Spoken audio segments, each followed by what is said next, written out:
Welcome to Politics Done Right. I'm Egberto Willis, your host. Thank you so kindly for being a part of the show.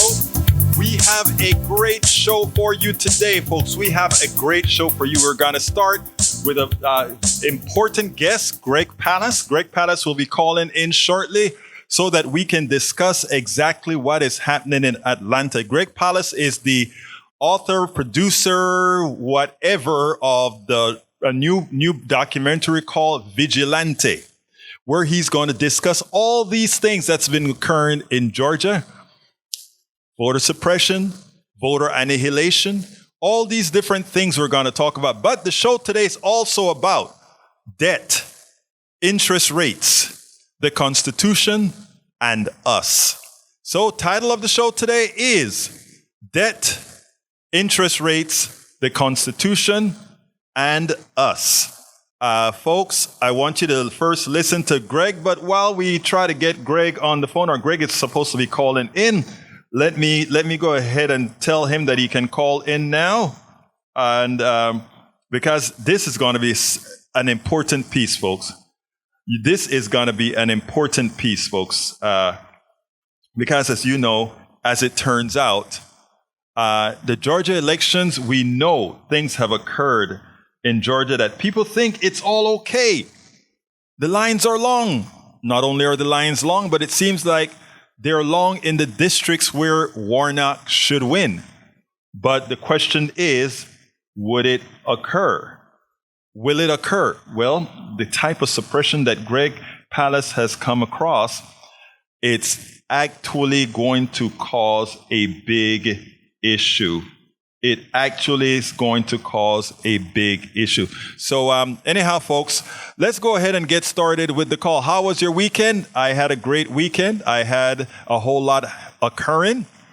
We went ahead and did a whole lot of writing this weekend as well.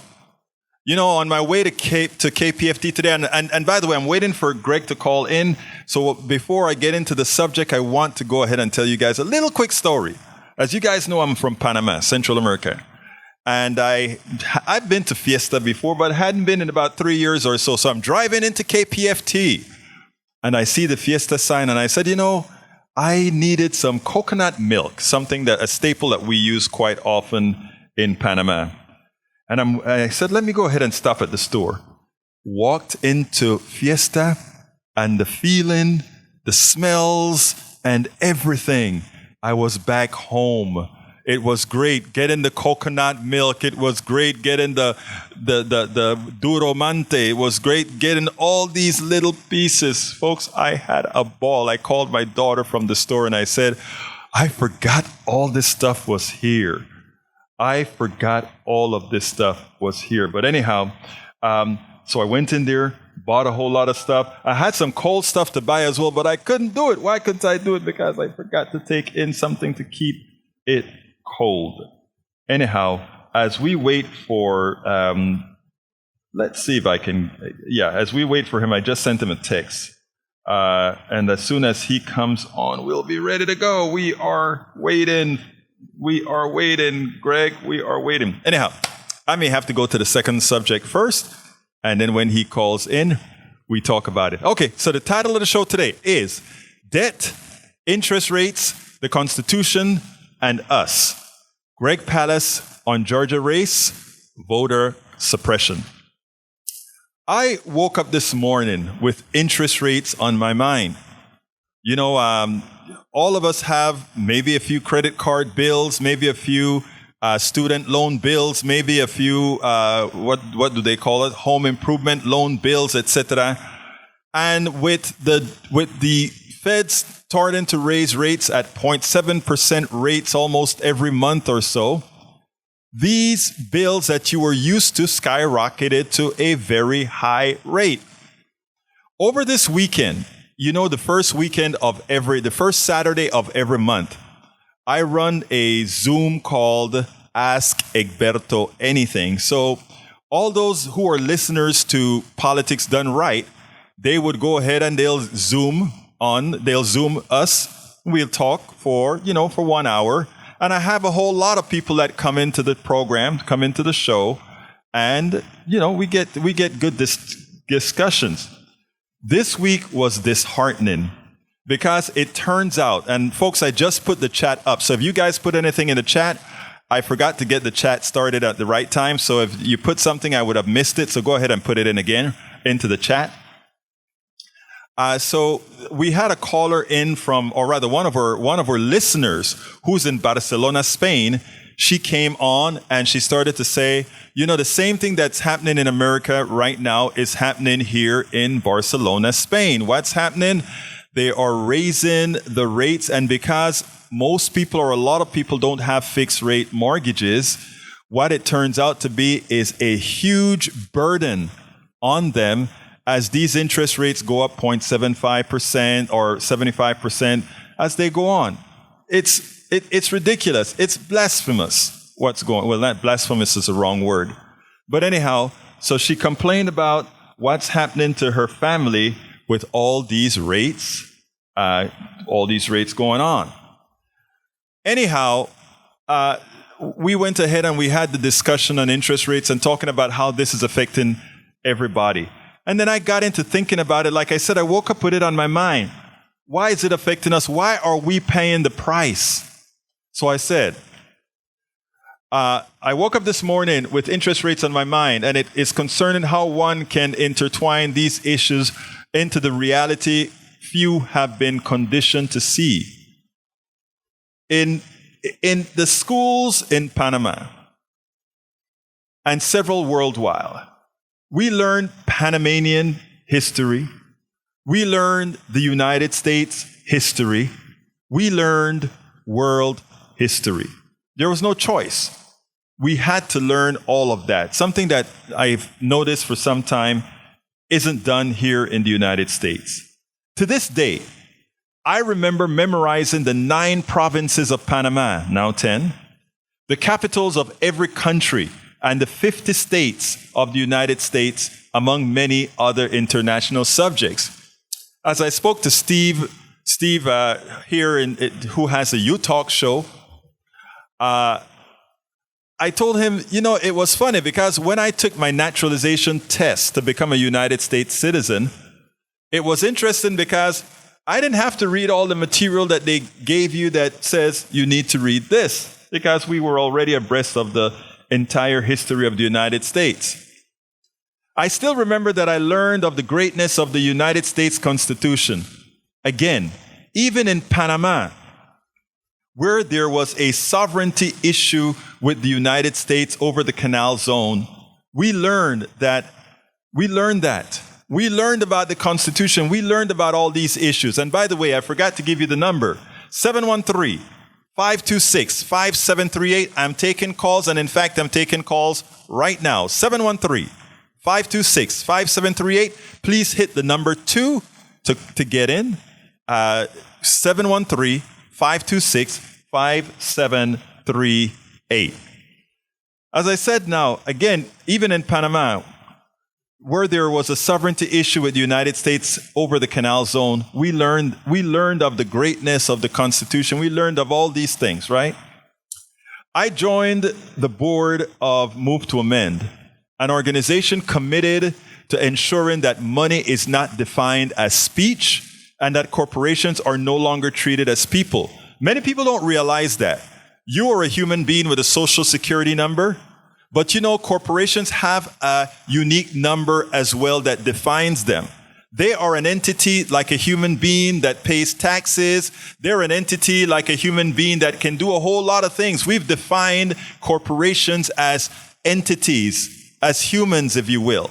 Not quite humans, but kind of like humans. In fact, I would wager that they have more rights than human beings, because they can spend as much money as they want on any politicians that they want. They can do so much that the individual American citizen can't.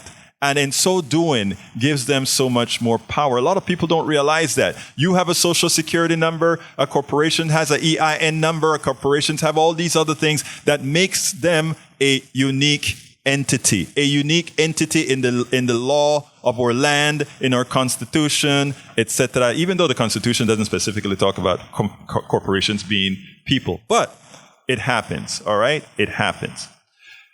Anyhow, I joined Move to Amend, that organization committed to doing that. And I met a young man. His name was David Cobb. He was one of the founders and board members of the organization and a former Green Party presidential candidate. And he had a whole lot to say about the Constitution. But since I have a caller that's ready to go, what I'm going to do is I'm going to go ahead and take Ray, and then we'll continue. Ray, come on in. Ray, you're on. Can you hear me? Yes, I can hear you, sir. How you doing, Ray? Okay. Good, man. Good to join you again one of these glorious afternoons. Absolutely, my friend. Talk to me. So, actually, I just wanted to kind of piggyback off what you were going to start your conversation on, because I represent the population that is, suffering directly from these particular issues. Mm-hmm. As I recall, when I first started my job back in 2014, I had a credit card, and the interest rates were pretty manageable. But then when Trump took over, I noticed that kind of went out of whack, and it became unmanageable. So therefore, the wage that I was earning was not able to keep up with the debt that I was collecting, and therefore I'm in a situation where my debt has overtaken what my wage raise has given me. So a lot of people are probably in my situation. When they finally got a raise, they're overtaken with all the debt because of the higher interest rates. And that wasn't the case, because back when Obama was president, we had a stronger Consumer Financial Protection Bureau, and you may be able to elaborate on that. Well, yeah, they tried their best. They tried their best to eliminate that bureau that you remember was actually the baby child of Elizabeth Warren, when she really wanted to ensure that creditors didn't take advantage of us. Of course, we know now that creditors are doing just that. But it's not only the creditors that are taking advantage of us, but it's also with what the Treasury has done in raising interest rates. And I'm going to talk about that a little bit later, because what you're talking about is so important that, people got themselves into a steady state. They got themselves employed. They got themselves with a budget, and they did everything that was right. The corporations didn't. And we're going to go into some of the specifics a bit later, but the corporations sold us out. Well, they didn't sell us out. They just continue to rip us off. And people get tired sometimes of hearing, well, you're always talking about a corporation doing this. They employ a lot of people. They don't do it for their benefit, Ray. They do it. But they are ripping us off. Yes, they are. Yes, they're ripping us off, and we're going to go into detail on how they actually do it constitutionally, and in fact, they use the Constitution to continue the pilfering, and that is what we're going to talk about. But we're going to get there as soon as I get over a few incidentals that I want to kind of prime folks about stuff that David Cobb, a friend of mine who ran for president under the Green Party. If you look up David Cobb on Wikipedia, you can find out a little bit about what he was into. But anything else you want to add, Ray? Oh, yeah. Separately on that note with the corporations, I had a friend tell me if I get an LLC, I would probably be able to get more rights as a person, opening a corporation than He's an individual. Right. Let's give a classic example. I'll give you a classic example, Ray, and I think I used that earlier. If you owe a student loan, you cannot get from under that debt. Even bankruptcy, it's problematic to get from under that student loan debt. Why? Because the corporations legally paid, legally paid their politicians to make that type of debt different than debt that corporations would have, which they can discharge through Chapter 7 or Chapter 11, Chapter 7 mostly bankruptcy. Okay? So your friend is absolutely correct. We have made it such that the business class can take advantage of a lot of financial issues where the average American citizen, they just have to lose their... Let's give another example. If you are sick and you have to get Medicaid in, let's say, Texas or other places, right? You have to show that you are destitute. You have to get rid of all your assets first before you would get any sort of aid. But a corporation, if they file for bankruptcy, they can continue operating. They can continue doing a whole lot of things that you as a citizen of the United States cannot do. Yes, your friend is absolutely right. They cater these into all types of laws, but it is, again, done under the sanction of what's constitutionally correct, or what our judges and our Supreme Courts deem constitutionally legal. Yes, sir. Right. And to your fact, and I'm going to leave on this, if I could make my America a utopia, a person can join a business class if they want to, but you shouldn't feel like it's a necessity as survival. In my case. Exactly. In other words, freedom, liberty should mean you can be a free citizen and enjoy the spoils and actually live to the preamble of the Constitution. We, the people of the United States, in order to form a more perfect union. And what does it guarantee again? Tranquility, guarantees, I forgot the whole phrase, but you know what I'm talking about. Prosperity, and it guarantees for the working class specifically. Yes, absolutely. Thank you so kindly for calling, Ray. Thanks, brother. You have a good one. Anyway, Ray was prescient. West Brain says, resist credit cards, do not use them, rip them up, according to West Brain. Wes, before I finish this, the newsletter, I want to say this. That's a good advice to give people, right? There was a time that I got all of my credit cards all the way down. I'm talking personally now, that I got my credit cards down all the way to zero. And things happened, daughter with a stroke had to fly several times to DC. What we do here doesn't really make any money per se. So a lot of people, a lot of Americans, that's their only choice. And I understand for those who says minimize your use of credit cards. There are now people buying their groceries on credit cards. I don't think there are a lot of people who understand the pain that many Americans are going through. A lot of times we live in places like Houston, etc., where things are a bit better. But even our brothers and sisters in rural communities right now, where they have issues with hospitals closing, where they have issues with they're paying for that fertilizer to farm their lands, and the chemical companies don't care, and these farmers have nothing, they have no choice but to take out balloon loans and all these things, right? And then we have the people who they trust telling them it's those people in the city's fault. We have to get around all of that, and we have to be out there telling the truth. We are in an existential state for many Americans right now. And it is imperative right now that we start giving folks and letting them know where the blame lies. It is our job.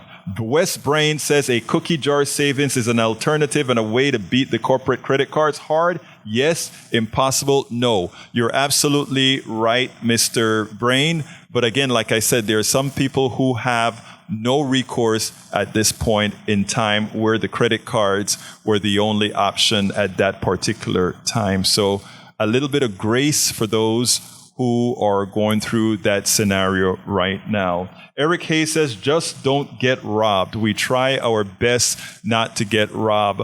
Let's go ahead and get David on the line. David, how are you doing today? I'm fine, Eduardo. I heard you mention the name David Lee Cobb. Yes, David Cobb. David Cobb's a friend of mine. Let me tell you something that I heard him say. Mm-hmm. I was thought about it, and I couldn't remember the whole thing, but then I finally figured out what it was. He said, do not confuse consumer choice with political power. Exactly. That is exactly right. Can I make one more thing, how should I say, bring it to your attention? I had an argument one time with a person a friend of mine, and well, no one necessarily an argument, it was a discussion. But we had a disagreement. And I used the term caste to describe. You said something about class. Right. Business class. Mm-hmm. Well, You know what the difference between a class and a caste is? I think caste has to do more with a physical features and a state in life, right? No, a class is a social construct. Okay.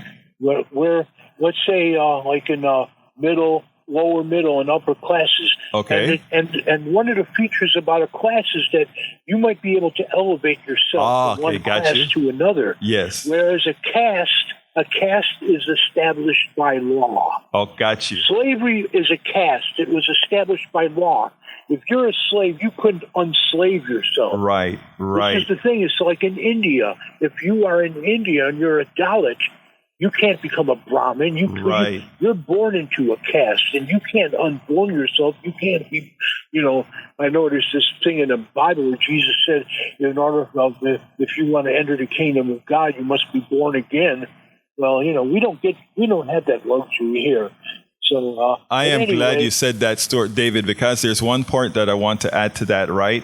Because in one of my books, I think it's I don't remember. I think it's in the How to Make America Utopia. I think it's a book that I placed that said this, and it has to do with sort of that caste nomenclature that you're using there, and it goes this way, and that is while we have a class system, we are turning it into a caste where all of us will have no option but to be in indentured servitude. If you look at how the pie is expanding and who is getting that expansion of the pie, near totality of that pie, eventually that will be a caste. There's no way to grow out of that. As you mentioned before, there would be no way to grow out of that. And in fact, there is one part where we go ahead and we mention that as it stands today, we don't have a meritocracy. When you talk about class and moving up from one class to the next, meritocracy allows one to move from one class to the next. As you improve on yourself, you merit better and you go up there and you can grow. However, what happens then is if you don't have a meritocracy, if it's based on the chosen, and I contend in one of my books that America is based on being chosen to be in a particular class, that higher class. And if you take a look at how all the folks that are currently in these bigger positions, they were chosen. And how were they chosen? Not only by saying, I choose you, but I make this type of capital through venture capitals available to you, but not you. But anyway, thank you very much for calling in, David. That's part of the caste system. Yes. And this is what it boils down to. When it comes to, for instance, I'm not sure if you like to be a billionaire or not, but the fact of the matter is you can't be. I don't want to be, nor would I be able to be. Yes, you're right. Well, see, that's one thing you said on one of your shows, one of your previous programs. You were talking about how if you wanted to be, you couldn't, because we're people who achieve that are invited in. Exactly. And when I heard you say that, I said, oh, he's talking about a caste system. Yes. Because that's exactly how a caste system works. It's established by law. Yes. And this is exactly what we have in this country. And it's been like this ever since the very beginning. Absolutely. It didn't just evolve. It was created that way. Absolutely so. Thank you very much for calling, David. You had some great input for the day, sir, as usual. Okay. All right, folks, give us a call, 713-526-5738, 713-526-5738. The show today, debt, interest rates, the Constitution, and us. And Greg Palast, we hope, will be calling in at any time. I have some text messages from him that he would be calling in, but I guess, every now and then with what's going on in Georgia, he may have been taken somewhere. Who knows? But anyhow, let's continue. Like I said, I still remember that I learned about the greatness of the United States Constitution. Again, even in Panama, where there were sovereign issues with the United States over the Canal Zone, we learned that. I joined the board of Move to Amend, an organization committed to ensuring that money is not defined as speech and that corporations are no longer treated as persons. I met David Cobb there. He was one of the founders and board members of the organization and a former Green Party presidential candidate. David Cobb and I sat down to discuss the United States Constitution. I was talking about how great the Constitution was, not because of its past, but the elastic clause that allowed it to evolve. David shocked me, though. David said, and he sat me down, he said, that is only partially true. Egberto, Cobb responded, the Constitution is a property rights document. And by the way, David Cobb is a lawyer. All right, he's a lawyer. He understands the wordiology, etc., etc. And I'm not a lawyer. I'm an engineer. So I defer where I need to defer, where I must defer. And he said the Constitution is a property rights document. It is not a human rights document. It could not even conceive that nature has rights. And just before I wrote this, I called David Cobb up because I said, hey, David, I'm going to be quoting you on the radio today. I want to make sure and get your definition correct because I don't want to mislead anybody of what this lawyer who ran for president of the United States had to say. So anyhow, David had a lot more to say. As I read the document and watched the performance of our industry, it all came into place. One should remember that at its inception, the document needed 10 amendments known as the Bill of Rights.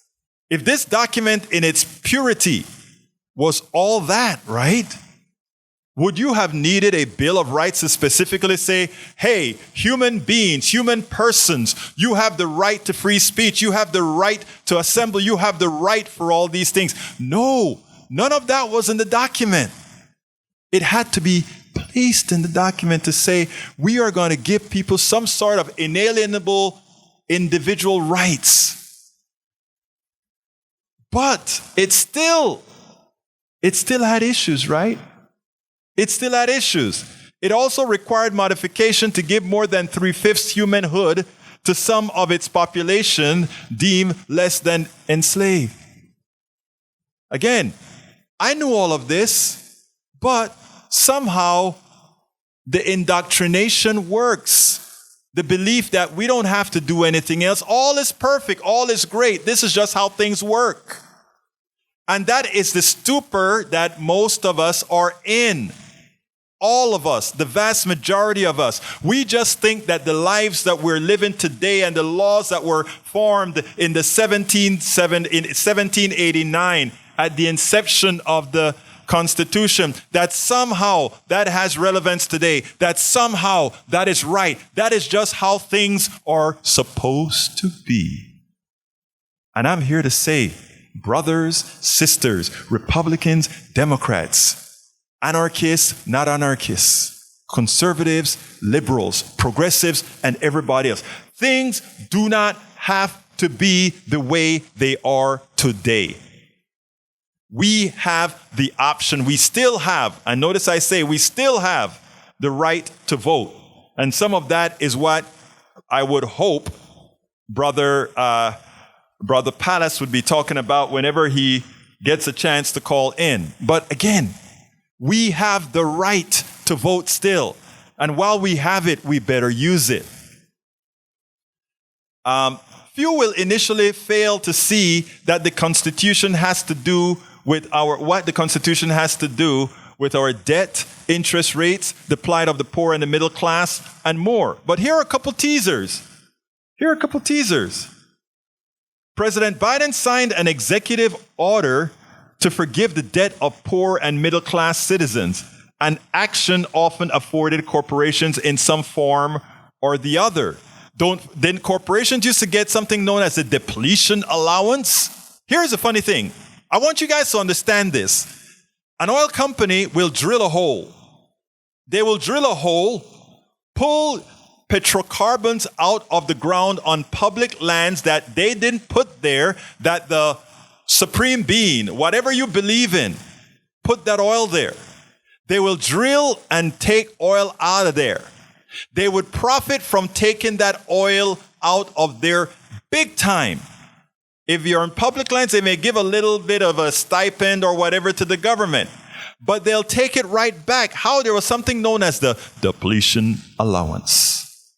And you know what the depletion allowance said? Hey, your reservoir is falling, and therefore you can depreciate. It's not exactly depreciation, it's called a depletion allowance. But let's just use depreciation since people know that word. You depreciate that oil that you remove from the ground that you didn't put there in the first place. You're getting credit for having removed the oil above and beyond the profit that you're making from pulling oil out you had nothing to do with. And, you know, Eric believes that. Egberto, do you have drilling equipment to drill? No. Notice I said it offsets profits. Profits come after the drilling equipment. Profit comes after all this stuff that you provide altogether. So, folks, understand this. Understand this. I just brought up petroleum companies because it's an easy target. But all companies get all kinds of benefits that we, the people, provide them. But when we, the people, need relief, we don't get it. Again, they sued the president and they put the student loan of every student, every person who had a loan on hold because corporate-driven lawyers driven by a group in this country decided that they don't want student loans to go away because it's a cash cow for them. If it's forgiven, all that interest rates that they have on their books for the future is gone. Again, just because they have the right. Just because they have the right. Palast just called me up and said that he will be calling in a minute. He said he got lost track of time, so he'll be coming in. But while we wait for Palast, and before I finish the article, I want to read what Jules Ray Winfield says. I actually learned a lot of my progressive values in that semester of sociology.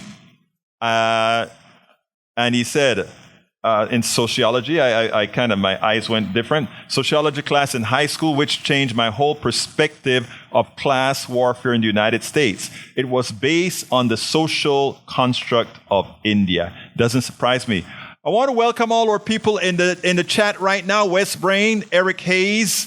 We have Jules Ware Winfield. We also have in the house Paul Fleming. Thank you guys for being there and all the great commentary that you're putting in there. It was proposed by Franklin Roosevelt, but it never caught steam due to the greed taking over our system and leaning towards tax breaks and trickle.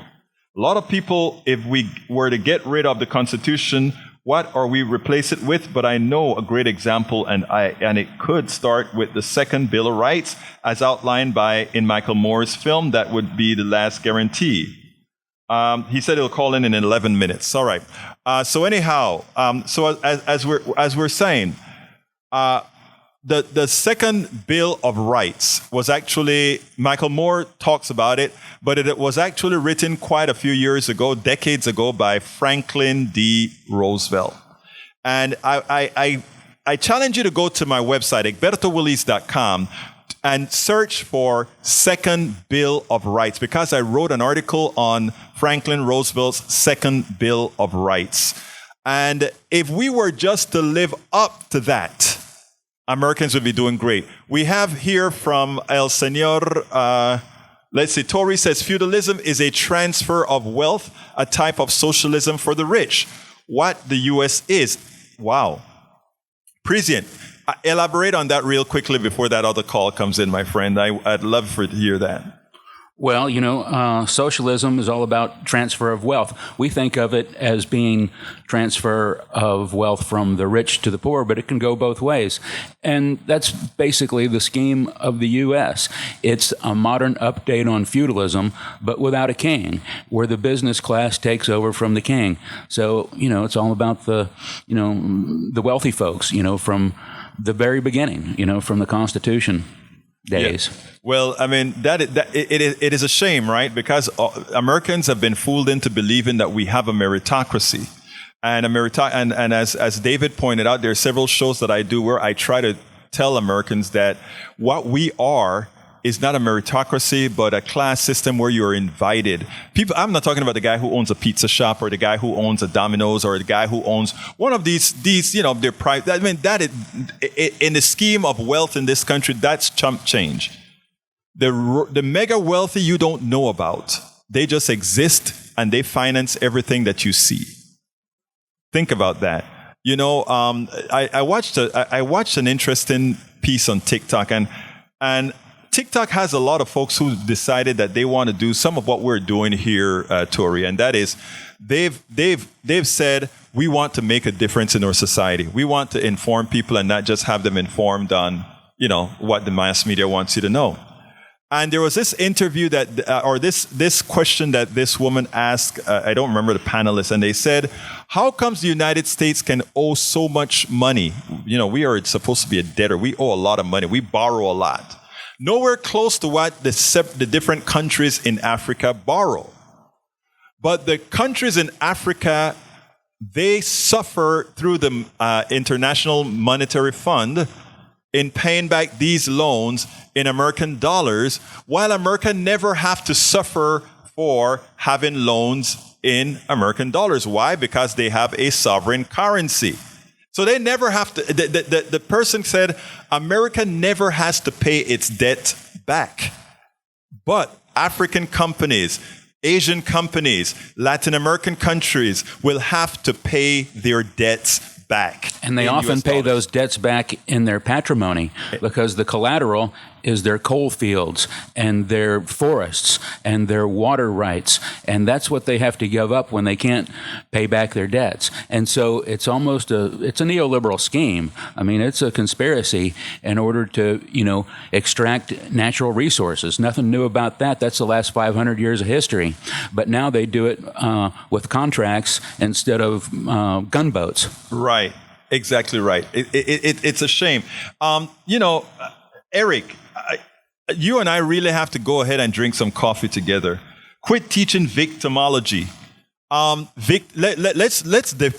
want to show the difference, and I have a very conservative friend that shows up to our chats every single day, and he has a lot to say. And I think Roberto Luis, welcome to Politics Done Right, and he has a lot to say. And what irks me about what he does say sometimes is the following. Whenever we have the corporatocracy do us harm, right? We complain, right?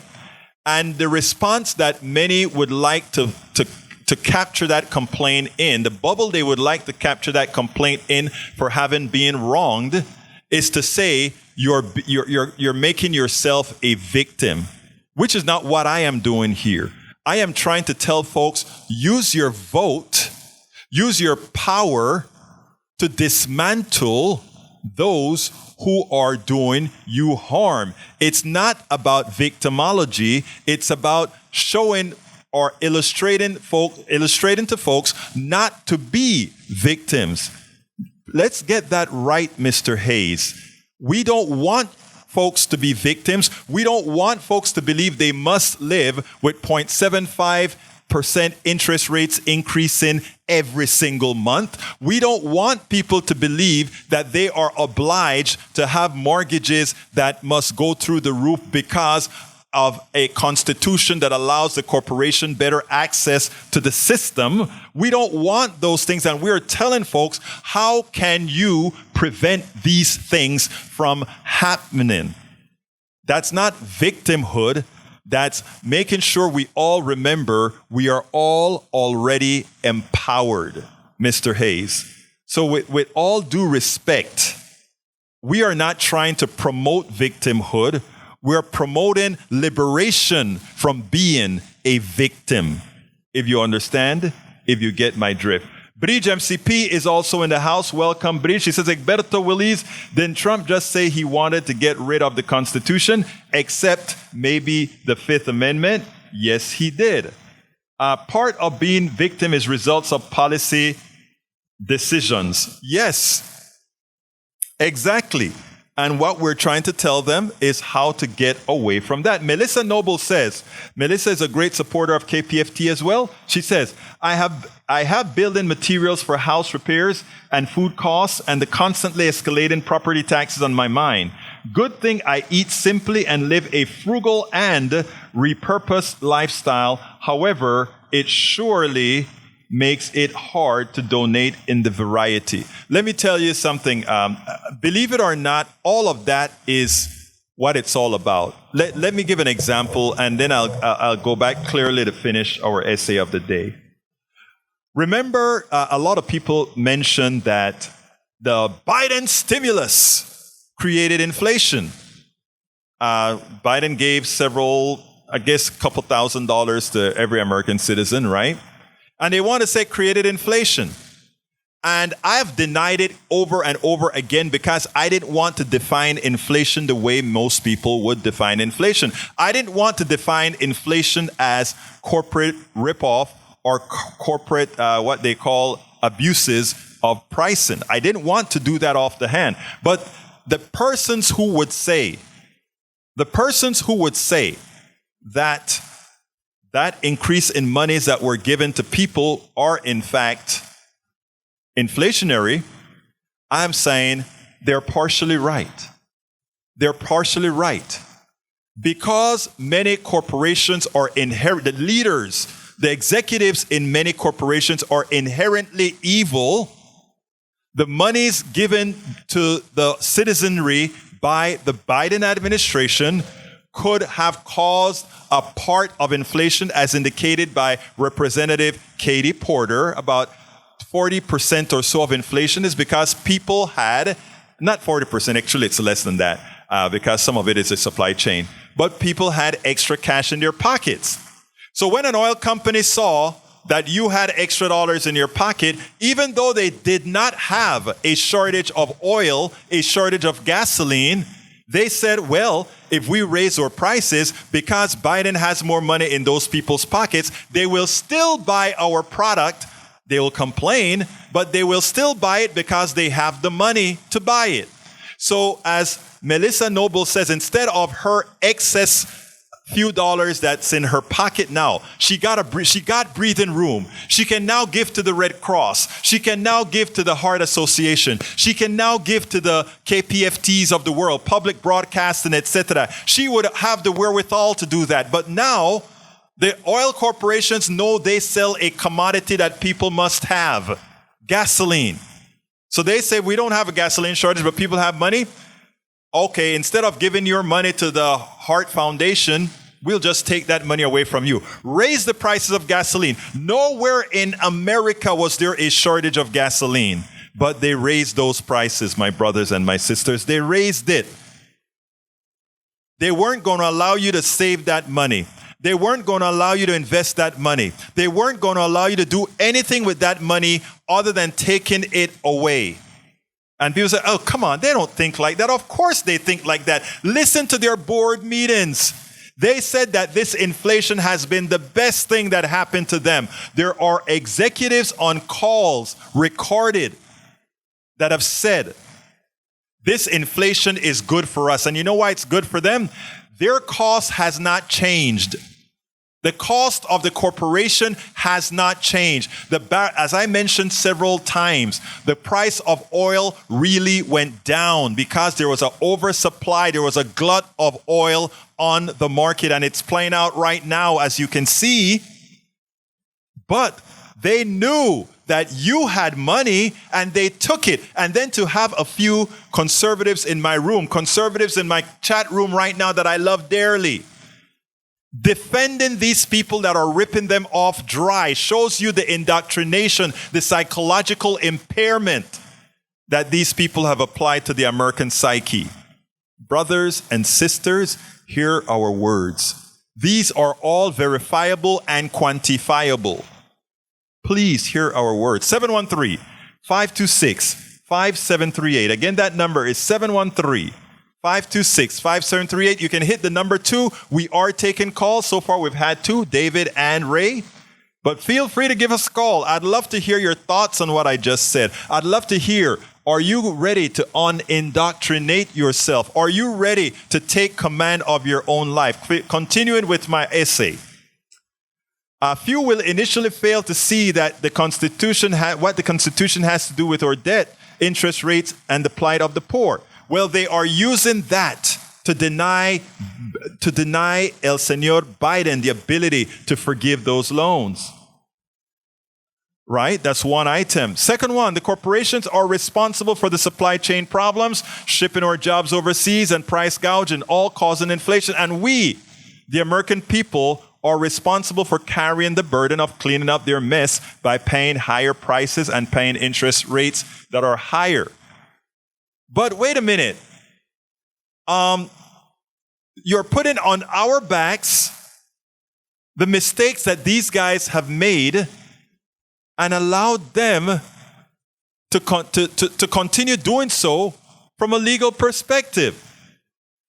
Remember what I said David Cobb had to say. The Constitution is a property rights document that has no concern about human rights. I repeat, no concern about human rights. A few sessions ago, I made a mention and I said the judiciary, the American populace was getting much more progressive in their thoughts. And I'm not talking progressive as an ideology. I'm talking about progressive values. We want child care. We want health care. We want all these things that we all pay for as a collective. We all pay for these things as a collective as it is right now. And we want it.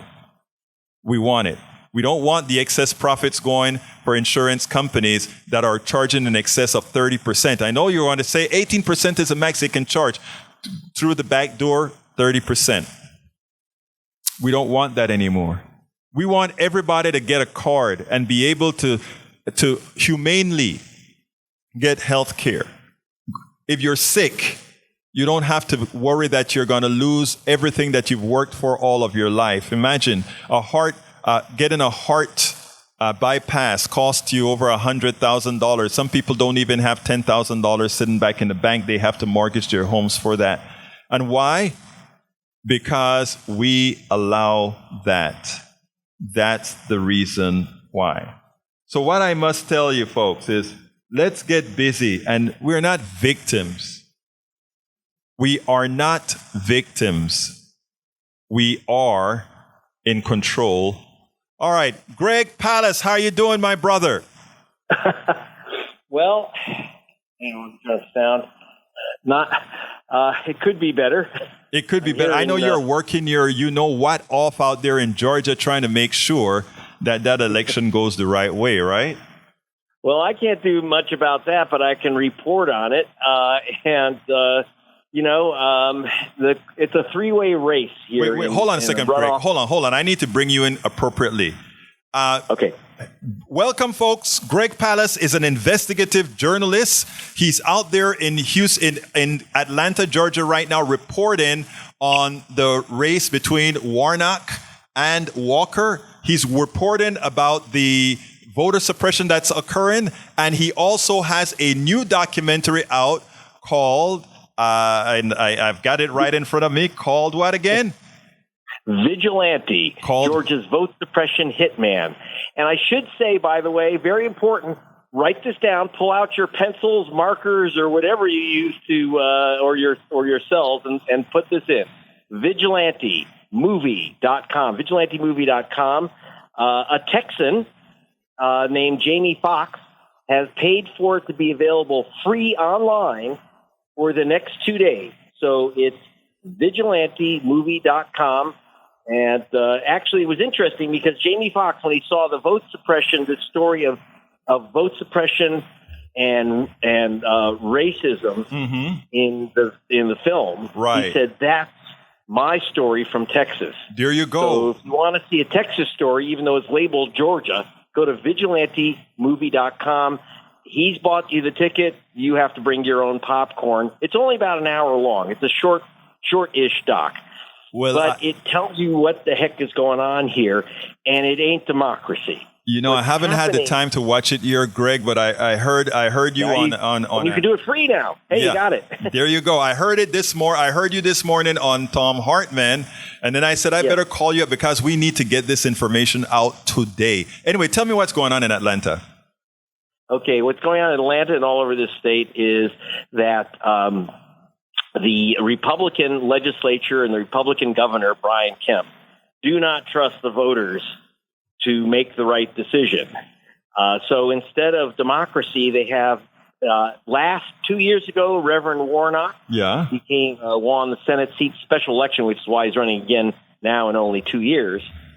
And he won with a massive mail-in vote and a massive early voting in a runoff 2 years ago in January of 2021. Right. And he won 750,000 votes mailed in, more than 2 to 1. So he picked up almost 500,000 votes, a win in the mail-in vote. Mm-hmm. He crushed the in-person voting on early voting, and he slightly lost the on the day voting in southern Georgia, where there is, it's a kind of white, kind of redneck red Georgia. Right.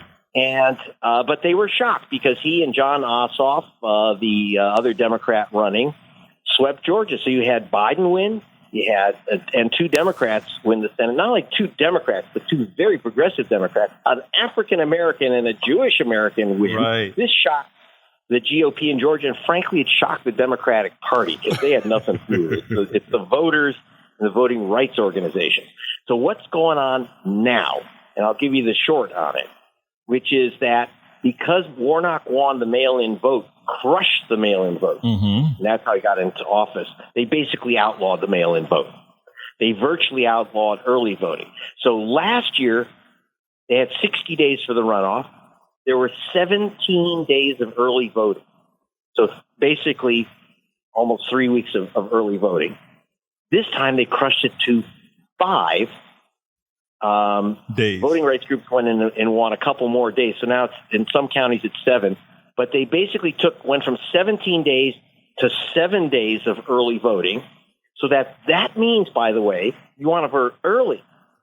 And you have to wait in line for 2 hours because they've basically knocked off most of the early voting. And then they made mail-in voting almost impossible. That increases the lines and the difficulty of voting enormously. Why do I mean that they made mail-in voting and absentee balloting almost impossible? Well, if you only have 28 days, there's just not enough time for the counties to print the ballots, send them out, get them back, and record it in time. And unlike other states, I know in Texas, you basically outlawed mail-in voting, and they saw that, so that's what Georgia imitated. But like in California and most states, if you mail in your ballot, if it's postmarked by Election Day, it gets counted. In Georgia, they have to receive it. So there's just no time. Right. And so in the general election, they made it tough to mail in the vote, and the mail-in vote dropped by 83%. Wow. And remember, this is the African-American and progressive vote. It's the mail-in vote. It dropped by 83% because they made it so difficult. This time, the mail-in vote has been crushed by over 90%. Wow. Has been lost. 90% of the mail-in vote is gone. So that again is Warnock's vote. The early voting days were crushed by 2/3. And now, dig this. You can't take, one of the reasons they've stopped mail-in voting is that you used to be able to take your mail-in ballot and put it in a drop box. Right. But because you have to have it postmarked by a certain time, they didn't trust the post office, so there's no time literally to mail it back. So you put it in a drop box. They created a law, SB 202, within weeks after Warnock's victory 2 years ago. They created a law, SB 202, passed a law signed by Brian Kemp, the Republican governor, that said that you can't have more drop boxes. You can only have one drop box per 100,000 active voters. 100,000 voters have to share the same ballot drop box. 100,000 active voters. They're not population, active voters. One drop box. So basically, you can't use it. What's the justification for that? And it only applies, are you ready for this? This only applies to the 4 counties that make up Atlanta. It doesn't apply to those southern counties, which are strong red Republican. So you can't use any drop boxes in Atlanta. And just in case you try to use the drop box, like right now, it's Monday, it's the day before the election. You have your absentee ballot, you filled it out. When you go to put it in the drop box, it ain't there. They said you could only use a drop box during early voting hours, and they moved the drop boxes from outside the buildings, which had cameras and security, to inside, and they're locked away. And they are now locked away for today. So if you have your absentee ballot, you can't put it in a drop box. Now, isn't that illegal? Isn't that unconstitutional if they have special laws for certain areas in the county? Oh, yeah. Well, what they where is the Justice Department? Well, the Justice Department said that's not nice, and they're in a general court. But we have, if you go to gregpalast.com, you'll see a complaint written to the Justice Department, which was launched by Black Gwinnett magazine. Gwinnett is the big suburban county of Atlanta, which is in the majority non-white now. And they've put in a complaint, and you see it at gregpalast.com, which says, please, Justice Department, make them unlock the drop boxes. I mean, they're literally saying it's just like having black drinking fountains. The black drop boxes are locked away, literally. Greg, they'll be locked away tomorrow on Election Day. Greg, that is a shame. Look, I'm up on time right now, so what I want to ask you to do for me, Greg, is do 2 things in a minute. First, tell us what you think is going to be the outcome. But secondly, how do we solve this problem for 24? All in 1 minute. Okay, no one can tell what will happen. If it weren't for Jim Crow, Warnock wouldn't even be in a runoff. He'd have already been reelected. But no one can tell the effect of these Jim Crow tactics. So it's up in the air. That's one. Number 2, how do we stop it? We don't let our guard down. We fight. 2 things I want you to go to gregpalast.com. There's that complaint. Add your name to the complaint. It's everyone's U.S. Senate is at stake in that election tomorrow. You have a right to complain when Jim Crow tactics are determining the election, not the voters. So go to gregpalast.com, add your name, stay informed. And then I'm just asking you to watch a movie. How difficult is that? Go to vigilantemovie.com. And I guarantee there's lots of crazy laughs in there, and there's a lot of brutal stuff in there, too. And you get it all. Just bring your popcorn. Jamie Foxx, your Texan, has paid for this movie to be free for you. So go to vigilantemovie.com. You get a link. You put in your email address. They send you a link. You can get the movie, watch it online. And I guarantee you'll enjoy the movie. Well, 4 or 5, you'll be informed. Greg Palast, investigative reporter, now in Georgia, handling that difficult election. Thank you so kindly for having been on Politics Done Right. As usual, Greg, you are always informative and give us a whole lot of hope, brother. Thank you so much. Have a wonderful day. All right, folks, that was Greg Palast. We all know Greg for all that great work that he's done throughout this country. I want to salute Melissa Noble and all the others that are E2247, and West Brain, Lee Grant, and all the others that I wasn't able to respond to on the chat. You guys were humping on that chat today. Thank you so kindly. Thank you for the callers that are coming in, that came in. I hope on Wednesday we'll be able to further discuss a lot of these issues. Anyway, folks, I want to tell you, don't forget, go to politicsdoneright.com/newsletter. politicsdoneright.com/newsletter if you're interested in reading the newsletter that covered the show for today. And don't forget to go to kpft.org to support this wonderful station that is out there putting out you know what. That necessary information we're all hoping for. We are going to have to get out of here in the next few seconds. So I want to let you know my name is Egberto Willies. This is Politics Done Right. And you know how I end this baby. I am what? Out!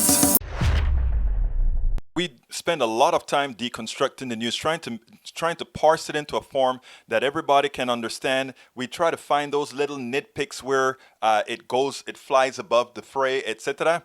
If you really like these videos that we do, I want to ask a big favor. Please go ahead, number one, subscribe to our channel, and number two, please join if you can. Thank you so kindly for watching. Keep watching. Please remember to share. We must populate the entire internet with our progressive message, a message that we know is what most Americans say that they want. So help us, please join.